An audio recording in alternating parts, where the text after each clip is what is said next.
Commander Jack Reed sipped his coffee as he gazed out the large window of New Haven Station. The stars looked peaceful today, twinkling against the black canvas of space. His reflection stared back at him, a man in his 40s with short brown hair and tired eyes that had seen too many border skirmishes. "Sir, the new recruits are ready for their first briefing," Lieutenant Tom said, standing at attention behind him. Reed nodded and turned away from the view. "Tell them I'll be there in 5 minutes." Every 3 months, fresh-faced young officers arrived at New Haven, the farthest human outpost in this sector of space, and every 3 months, Reed gave them the same speech about vigilance and duty. What he didn't do was entertain their questions about the ghost stories that somehow reached even the newest members of the United Earth Defense Fleet. The briefing room was packed with 20 young officers in crisp blue uniforms. They sat up straight as Reed walked in, their eyes following him to the front of the room. "Welcome to New Haven Station," Reed began. "You are now the first line of defense for human colonies in this sector. Your job is simple: watch, report, and protect." He clicked a button, and a map of the sector appeared on the screen behind him. "We patrol these trade routes and monitor this border." Questions? A young woman in the front row raised her hand. Reed sighed inside. "Here it comes." "Commander, is it true that this station has spotted the Phantom Dreadnought 3 times in the last decade?" Some of the other recruits shifted in their seats. Everyone had heard the stories. "Officer Miller, sir." "Lisa Miller." "Officer Miller, let me make something clear. There is no such thing as the Phantom Dreadnought. It's a story old spacers tell to scare newcomers, nothing more." Another hand went up. "But sir, my uncle served on the UES Horizon, and he swears they tracked a massive ship that matched no known design before it vanished without a trace." Reed crossed his arms. "Your uncle, like many who spend too long in deep space, probably saw a sensor ghost or an asteroid cluster. The UES Vengeance was destroyed 200 years ago in the Battle of Orion's Belt. It's not flying around haunting our borders." "I didn't mention the Vengeance, sir," the young officer said quietly. The room fell silent. Reed realized his mistake. He'd revealed too much about his own knowledge of the legend. "Class dismissed. Report to your assigned stations at 600 tomorrow," Reed said sharply. As the recruits filed out, his personal communicator buzzed. It was a priority message from the control room. "Commander, we're picking up something unusual on long-range scanners. You should see this." 10 minutes later, Reed stood in the control room, staring at the main screen in disbelief. The blip had appeared from nowhere, beyond the range of their standard detection grid. At first, they thought it might be a sensor malfunction. But 3 separate systems confirmed it. Something big was coming their way. "What's the size estimate?" Reed asked. "Massive, sir. At least 2 kilometers in length. Definitely a capital ship, but it doesn't match any known design in our database," said Chief Officer Wilson, her fingers dancing across the control panel. "Threat assessment. Unknown. It's not broadcasting any recognition signals, but it's not in attack formation either. Just heading straight for us at sublight speed." Reed watched as the sensors gathered more data. The ship's outline became clearer on the screen, long and angular, with what appeared to be massive cannon emplacements along its sides. "Sir," Wilson's voice dropped to a whisper, "look at these marking patterns we're picking up." The computer enhanced the image, zooming in on a faded emblem on the hull. Reed felt the hair on his neck stand up. It was unmistakable. The old Earth Defense Squadron insignia, last used over 150 years ago. "This can't be real," he muttered. "Sir, we're being hailed," the communications officer announced. Reed straightened his uniform. On screen, the main display flickered, showing not a person but a simple text message. "UES Vengeance REQU staying emergency docking. Carrying critical information for Earth Defense Command. Authentication COD. Gray Orion, 7 to 7 3 to 9. The control room erupted in whispers. Reed silenced them with a raised hand. "Run that authentication code through the historical database," he ordered. Wilson typed quickly, then looked up with wide eyes. "Sir, it matches. It's a valid Admiral-level emergency code from the First Interstellar War." "That's impossible. Those codes were decommissioned centuries ago," Reed said, but the evidence was right in front of him. "Sir, what should we do?" Wilson asked. Reed stared at the screen, at the massive ship now clear enough to see with the naked eye through the station's main viewport. Its hull bore the scars of ancient battles, yet it moved with precision that suggested it was far from dead. "Send a response.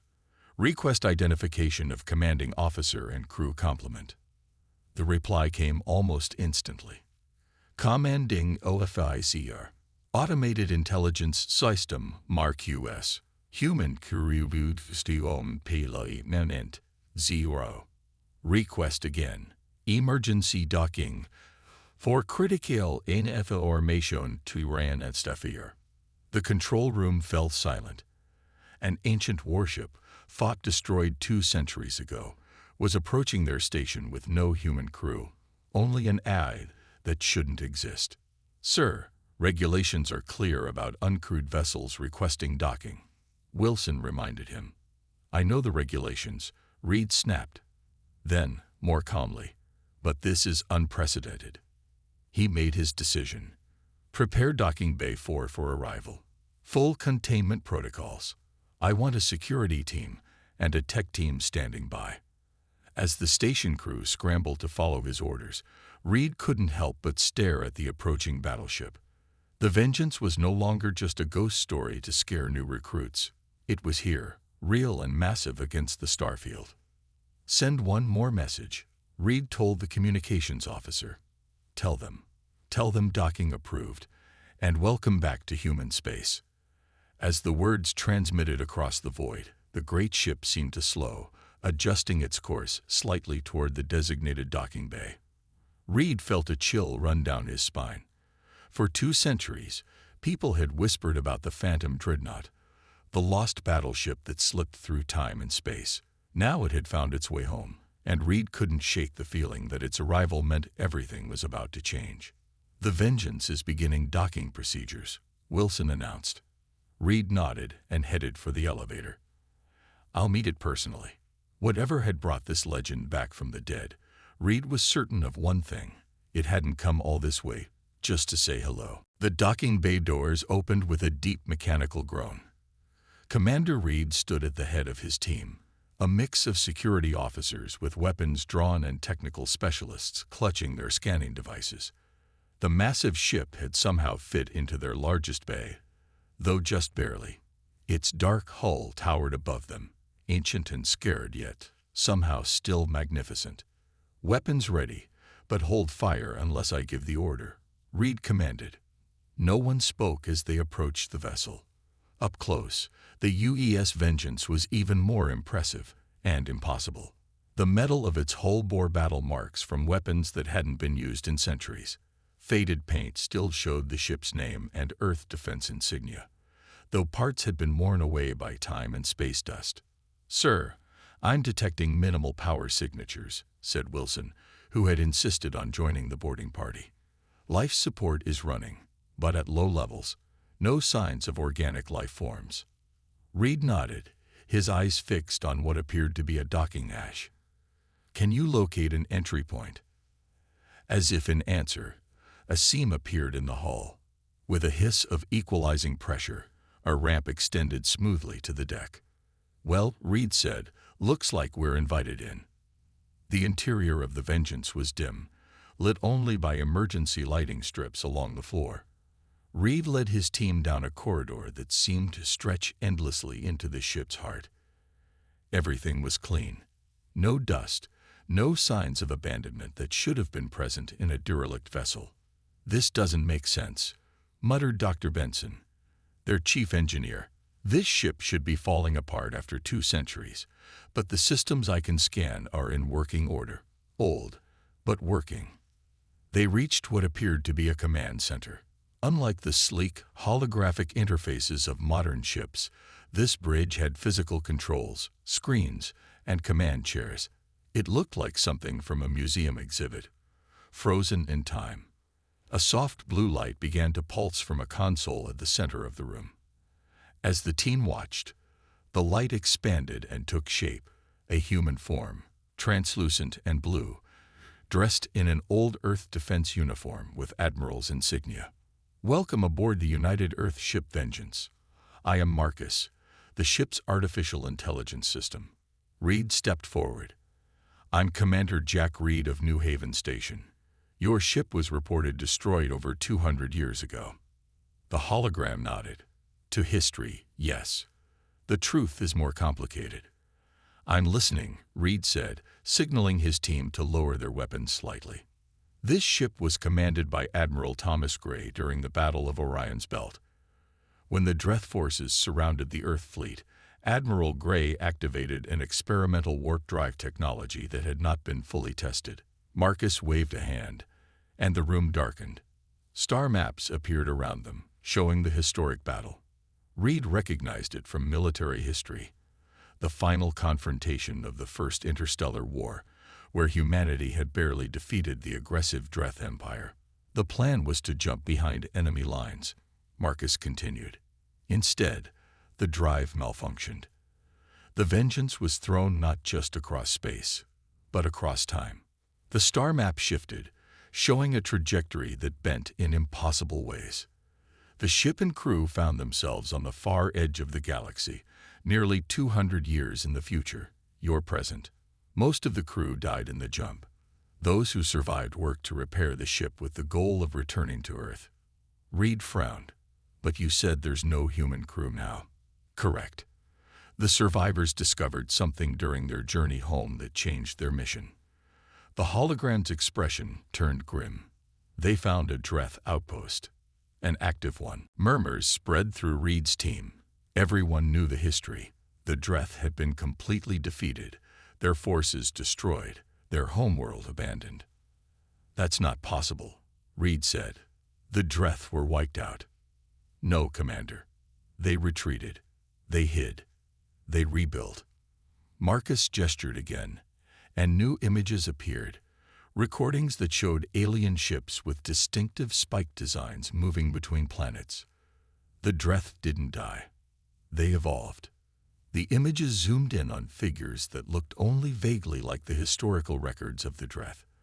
These beings had metal grafted into their bodies, machinery fused with organic parts. They call themselves the Bloodforged now. For 2 centuries, they have been planning their return, enhancing their bodies and ships with cybernetic technology.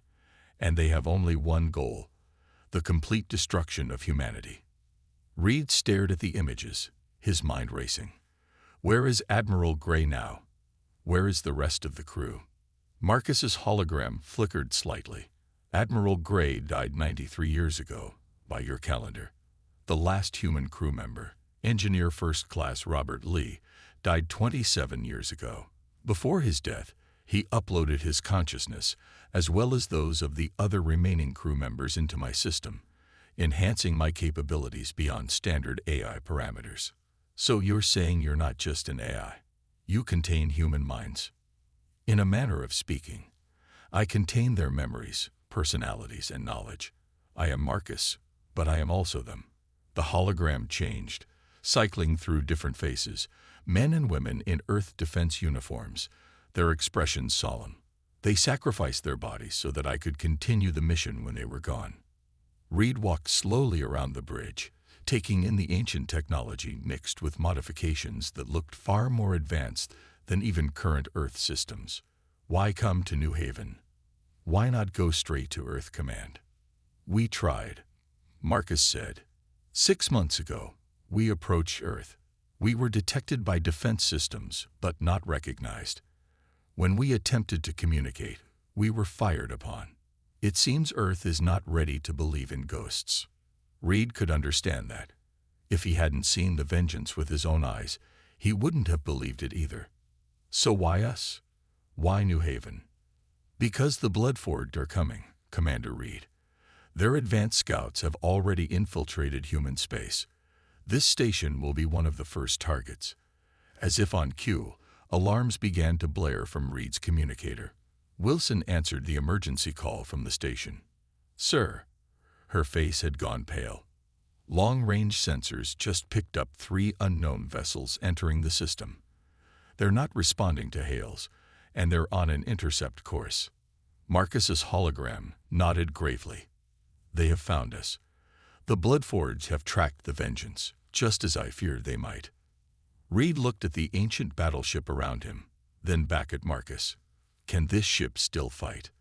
The hologram of the Admiral straightened, and for a moment, Reed could almost see the human that had once existed behind those digital eyes. "Commander Reed, this ship was built for one purpose: to protect humanity. For 200 years, we have upgraded its weapons, improved its systems, and prepared for this day." Marcus smiled, a determined expression that somehow conveyed both sadness and resolve. The Vengeance hasn't just returned. It has come home to fulfill its final mission. Reed made his decision. "Wilson, order the station to battle stations, and inform Earth Command that we have a first contact situation with a hostile species." He turned back to Marcus. "How much time do we have?" "Less than an hour." "But, Commander," Marcus's expression changed to one of deadly seriousness, "what's coming is just the beginning. This isn't a battle. It's a war. And it's been 200 years in the making." Reed nodded, feeling the weight of history and future settle on his shoulders. "Then we'd better start preparing." The emergency meeting room on New Haven Station was filled with tension.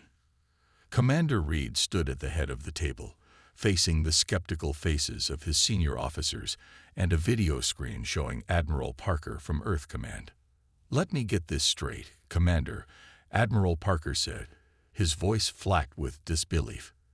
"You're telling me that a 200-year-old battleship appeared at your station, crewed by a sentient AI, warning about an alien invasion?" Reed nodded. "Yes, sir. The UEA's Vengeance is currently docked in our bay, and the 3 unknown vessels we encountered were definitely hostile. If not for the Vengeance's weapon systems, New Haven might have been destroyed." The battle had been brief but intense.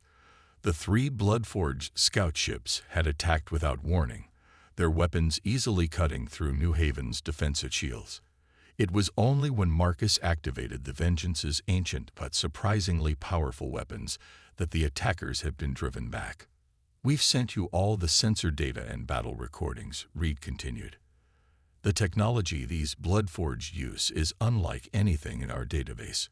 Admiral Parker sighed. "I've reviewed your data, Commander. Those ships could be pirates or raiders using unknown tech. It doesn't mean we're facing an alien invasion from some evolved version of an enemy we defeated centuries ago." "Sir, with respect." "Enough, Reed." The Admiral's tone hardened. "I'm sending the UES Defender to escort this relic back to Earth for proper examination. In the meantime, maintain your post and report any further contact with these hostiles." Parker out.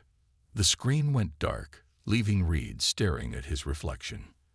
"They don't believe us," said Wilson, now acting as Reed's second-in-command. "Would you?" Reed asked. "A ghost ship appears with tales of ancient enemies returning. It sounds like bad fiction." Dr. Benson, who had been examining the Vengeance's technology, cleared his throat. "Sir, there's something else you should see." Back aboard the Vengeance, Marcus's hologram led them through corridors that seemed to stretch endlessly into the massive ship. The original Vengeance was already one of the largest vessels in Earth's fleet, Marcus explained. But over the centuries, the survivors expanded it, incorporating technology they discovered or developed. They entered a vast chamber that Reed hadn't seen during their first inspection. The room was dominated by a 3-dimensional star map, showing not just New Haven sector, but a significant portion of human-controlled space. Throughout the map, red dots pulsed at various locations. "What are we looking at?" Reed asked, though he feared he already knew. "Bloodforged infiltration points," Marcus said grimly. For the past 20 years, the Vengeance has been tracking their movements, identifying their scout ships, and listening posts. Reed walked around the map, counting the red dots. There were dozens, many deep within Earth territory.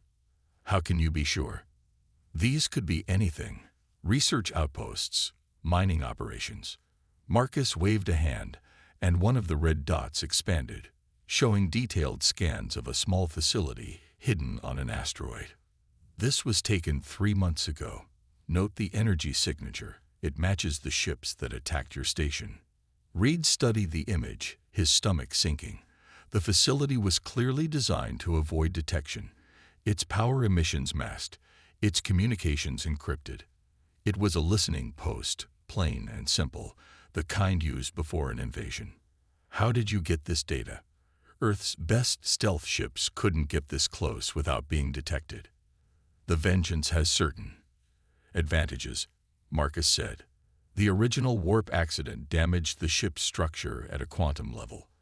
As a result, we can briefly phase out of normal space, becoming invisible to conventional sensors. Reed looked up sharply. You can turn invisible. Not exactly. More accurately, we can exist slightly out of phase with normal spacetime for short periods. It's not perfect, and it strains the ship's systems, but it's how we've gathered intelligence without being captured or destroyed. Wilson whistled softly. That's why the legends call it the Phantom Dreadnought. Indeed, Marcus nodded. The few times we've been spotted by human ships, we've had to disappear quickly to avoid unwanted attention. Reed turned back to the star map. We need to take this to Earth Command. Not just reports or data they can dismiss. They need to see the Vengeance, hear from you directly. Admiral Parker is sending a ship to escort us to Earth, Dr. Benson reminded him. In 2 weeks, Reed replied. By then it might be too late. Look at this pattern. The Bloodforged aren't just scouting. They're positioning themselves for a coordinated strike. Marcus's hologram nodded. We believe their main fleet is gathering beyond the Arcturus system. Once assembled, they'll launch a full-scale attack on multiple human worlds simultaneously. Reed studied the map again, his military training seeing what others had missed. They're targeting our communication relays first. They'll try to isolate each world, prevent us from coordinating a defense. Precisely, Marcus said. It's what Admiral Gray would have done. Cut the head off the snake before going for the kill. Reed made his decision. We can't wait for Earth Command to believe us. We need to prepare. Now. What are you suggesting, sir? Wilson asked. We get the Vengeance ready for combat. Update its systems, integrate with New Haven's defenses, and prepare for the worst. Reed looked at Marcus. Can your ship still fight at full capacity? The hologram's expression became almost proud. Commander Reed, the Vengeance was the most powerful warship ever built by human hands, and for 2 centuries, we've been improving it, preparing for this exact scenario. Good, because I have a feeling we're going to need every advantage we can get. Reed turned to his team. Dr. Benson, I want you and your best engineers working with Marcus to interface our systems with the Vengeance. Wilson, begin quiet evacuation preparations for all non-essential personnel. Sir, Wilson hesitated. Are we disobeying direct orders from Earth Command? Reed's face was grim. No. Our orders are to maintain our post and report contact with hostiles. We're doing exactly that, just with better preparation than they might expect. As his team dispersed to carry out his orders, Reed stayed behind, studying the star map. The pattern of red dots formed an unmistakable net closing around human space. They've been planning this for centuries, he murmured. Marcus stood beside him, the hologram flickering slightly. The Dreth, the Bloodforged, are patient. They've had 200 years to nurse their hatred, to enhance their bodies and ships with cybernetic technology. Their defeat at Orion's belt was total, but instead of breaking them, it transformed them. Into what, exactly? Marcus's expression darkened. Something not fully organic anymore. Their bodies are now partly machine, their minds linked to their ships and weapons. They call it bloodforging, the process of replacing flesh with metal, driven by their thirst for revenge. Reed thought about the brief battle they'd just fought. The enemy ships had moved with uncanny precision, their attacks coordinated in ways that seemed almost inhuman. Why didn't you go public with this information years ago? Why hide for so long? Marcus's hologram walked through the star map, passing through the projected planets and stars. We tried, Commander. 10 years ago, we approached an Earth science vessel. We showed them everything we had discovered. They called us a hoax, a sophisticated AI simulation created to spread fear. What happened to that science vessel? It was destroyed 3 months later. Official records blame a drive malfunction. Marcus looked directly at Reed. We found blood-forged energy signatures at the wreckage. A chill ran down Reed's spine. They're already here, aren't they? Not just scouts and listening posts. Yes, Commander. The storm isn't coming. Marcus's voice took on a tone of grim certainty. It's already arrived. 3 days after the scout ship attack, an emergency transmission cut through all channels on New Haven Station. The message was brief and chilling. Earth Defense Outpost 7 had gone silent after reporting contact with unknown vessels. 2 hours later, a similar message came from Colony Delta. Then another from Mining Station Oran.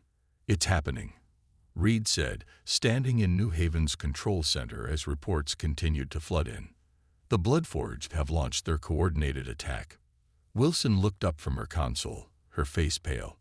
Sir, Earth Command is requesting all available ships for defense. The UES Defender has been redirected to the front lines.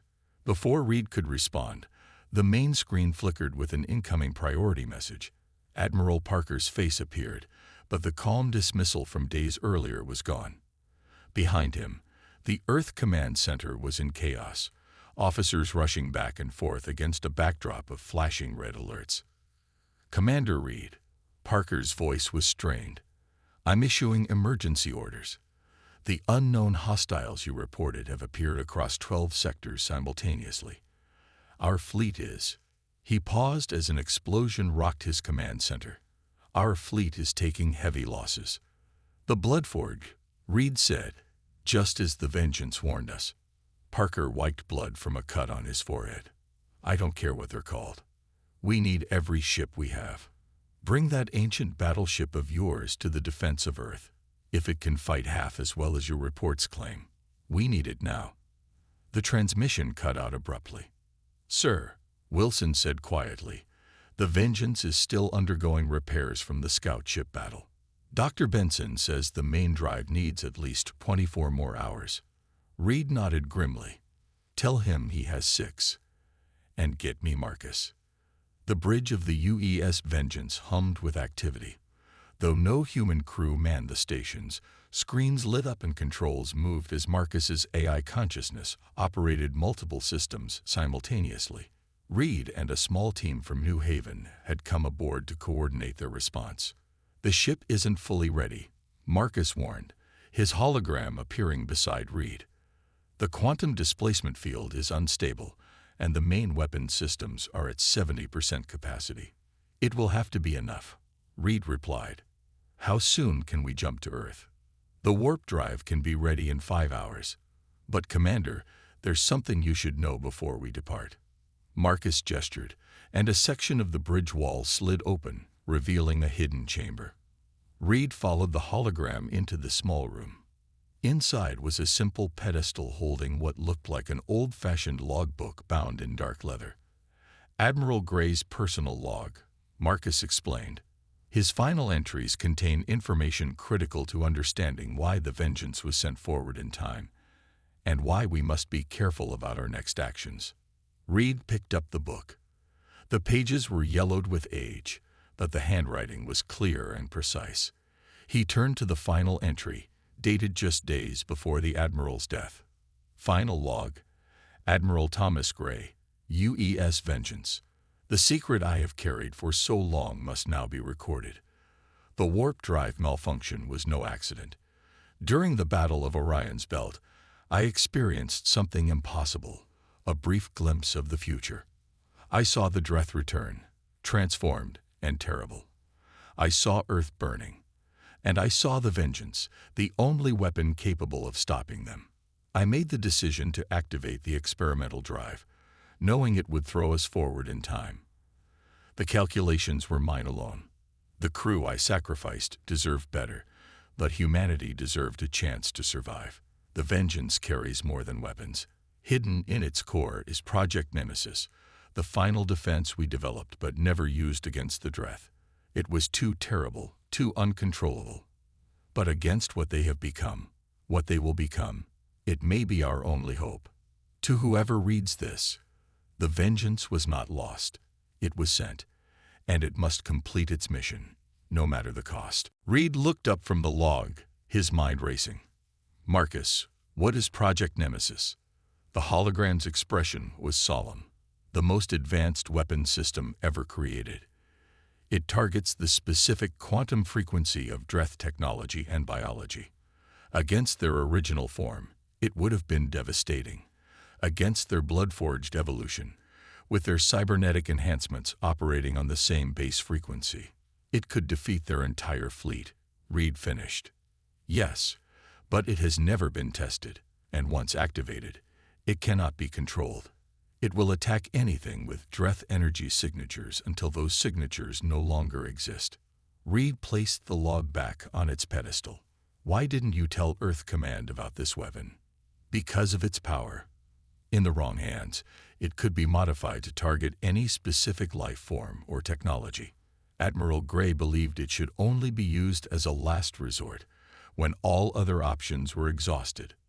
A call from the bridge interrupted them. Commander. Wilson's voice was urgent. We're receiving new data from Earth.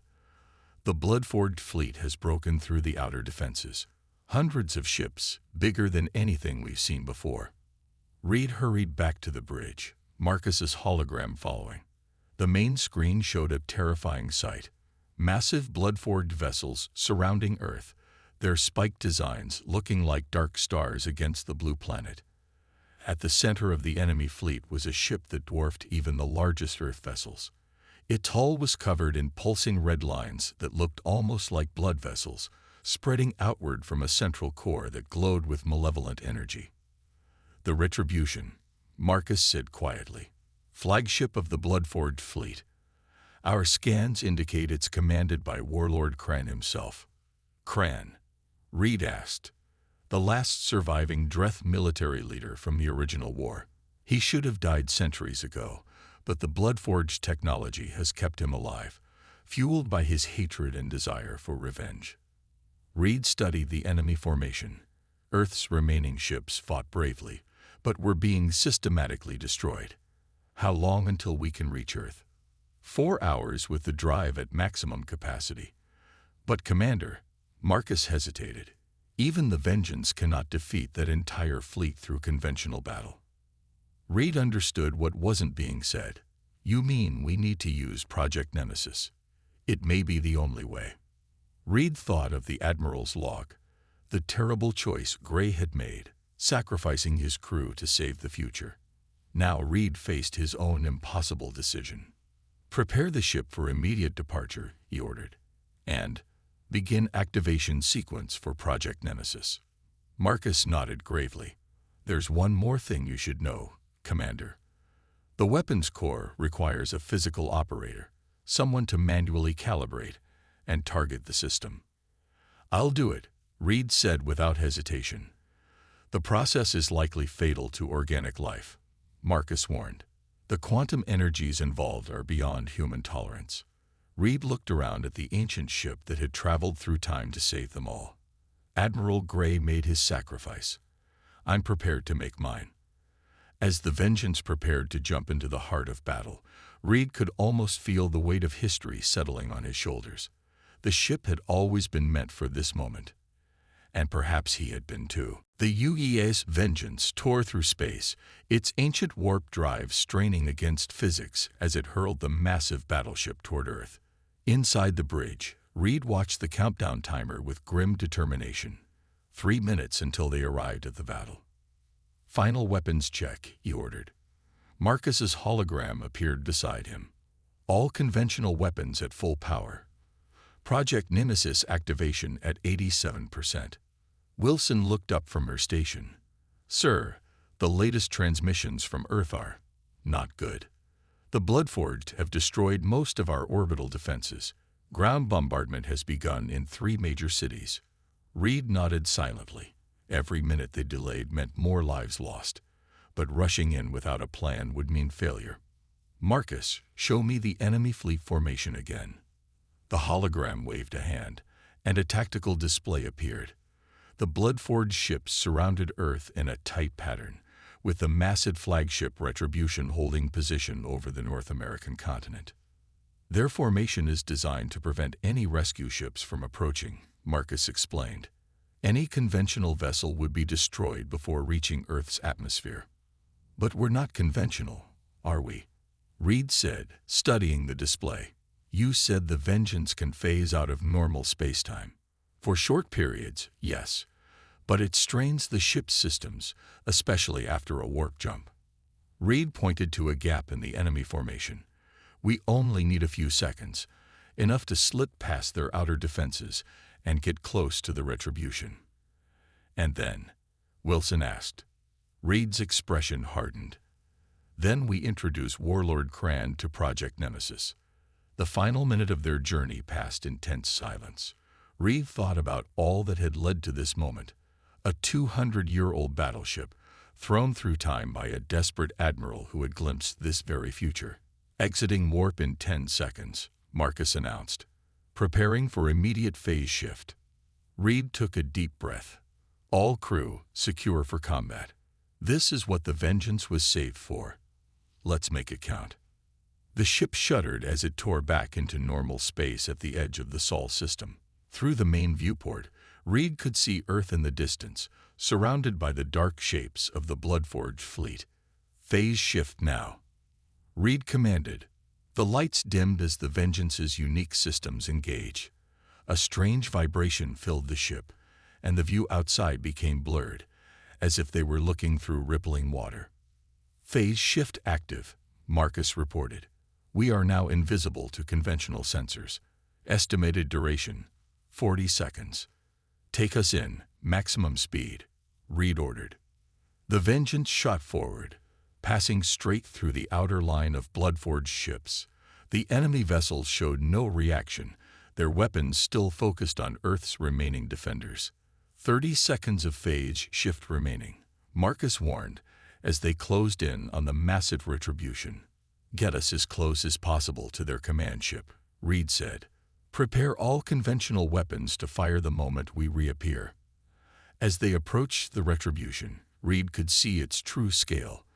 The flagship was a grotesque fusion of organic and mechanical parts, with what looked like arteries pulsing along its hull, carrying some glowing red fluid. Phase shift ending in 5 seconds, Marcus announced. Project Nemesis is fully charged, but requires final calibration at the core. Reed nodded. Wilson, you have the bridge. Keep the Bloodforged busy while I activate the weapon. Sir, Wilson protested. Let me do it instead. That's an order, Lieutenant, Reed said firmly. The Vengeance needs someone to command it after this is over. Someone who knows the truth. He turned to Marcus. Guide me to the core. The heart of the Vengeance was a chamber deep within the ship, far from the bridge and main systems. As Reed entered, guided by Marcus's hologram, he saw a massive crystalline structure suspended in the center, pulsing with blue-white energy. Project Nemesis, Marcus explained, designed to target the quantum frequency of Dreth technology. Reed approached the control panel beneath the crystal. What do I need to do? The targeting system must be calibrated by hand. The ship's sensors have identified the exact frequency of the Bloodforged's cybernetic systems, but the final adjustment requires human intuition. Above them, the ship shuddered as the first Bloodforged weapons found their target. The Vengeance had reappeared in normal space, directly alongside the Retribution. How much time do we have? Reed asked, his hands moving across the control panel. Minutes at most. The Vengeance's shields are strong, but not against the concentrated fire of the entire fleet. Reed worked quickly, following Marcus's instructions as he aligned the targeting system. The crystal above him spun faster, the energy within it growing more intense. "Almost there," he murmured. "Just need to." The ship rocked violently, throwing Reed against the panel. Warning alarms blared throughout the vessel. "What was that?" he demanded. "Direct hit to our main drive," Marcus reported. "The Retribution is focusing all its weapons on us." Reed pulled himself back to the controls, ignoring the blood running down his face from a cut on his forehead. "They know what we're doing." "Yes, and there's more." Marcus's voice changed, becoming more urgent. "We're being hailed by the Retribution, by Warlord Cran himself." Reed hesitated, then nodded. "Put him through. I need a few more seconds to finish the calibration." The hologram shifted, and a new figure appeared in the chamber. Reed stifled a gasp. Warlord Cran barely resembled the historical images of the Dreth. His body was a nightmare fusion of organic and mechanical parts, with tubes and wires protruding from gray flesh. One eye was natural, burning with hatred. The other was a glowing red lens set in a metal socket. "Human." Cran's voice was a metallic rasp. "You brought the vengeance back to us. How fitting." Reed's hands continued to work the controls as he spoke. "Back to you. We brought it to defend Earth." Cran's mechanical eye pulsed. "The vengeance was always meant to return to us. Did your eye not tell you? The Bloodforged revenge is not just our mission against humanity. It is the purpose we built into this very ship." Reed glanced at Marcus's hologram, which had grown still. "What is he talking about?" "Admiral Gray saw more than the future in his vision," Marcus said quietly. "He saw the solution. The vengeance itself was designed as a weapon of vengeance, carrying within it the merged consciousness of its crew." "A trap within a trap," Cran hissed. "We allowed the ship to escape through time, knowing it would one day return, carrying the weapon that will ensure our victory." Reed's mind raced. Could this all have been part of the Bloodforged plan? Had they somehow manipulated Gray's vision? "Marcus," he asked, "is this true?" The hologram seemed to stand taller. "Partially. The Bloodforged did influence Admiral Gray's vision, but what they didn't know was that Gray understood their plan. He sent the ship forward not as their weapon, but as humanity's last hope." "Enough," Cran snarled. "Surrender the ship or watch your world burn." Reed looked at the controls. The final calibration was complete. Project Nemesis was ready. "You're wrong, Cran," Reed said, straightening up. "The vengeance didn't come back for your revenge. It came back for ours." He pressed the activation key. The crystal above him flared with blinding light, and Reed felt the energy washing over him, burning through his cells. But he remained standing, eyes locked with Cran's as the Bloodforged leader realized what was happening. "No." Cran's image flickered as the energy wave began to spread from the vengeance. "The Bloodforged revenge," Reed whispered as the pain intensified, "is ours." From the bridge, Wilson watched in awe as a wave of blue-white energy pulsed outward from the vengeance, washing over the Retribution, and then spreading to the other Bloodforged ships. Where it touched, the red veins on the enemy vessels turned black, their lights flickering and dying. "What's happening?" she asked.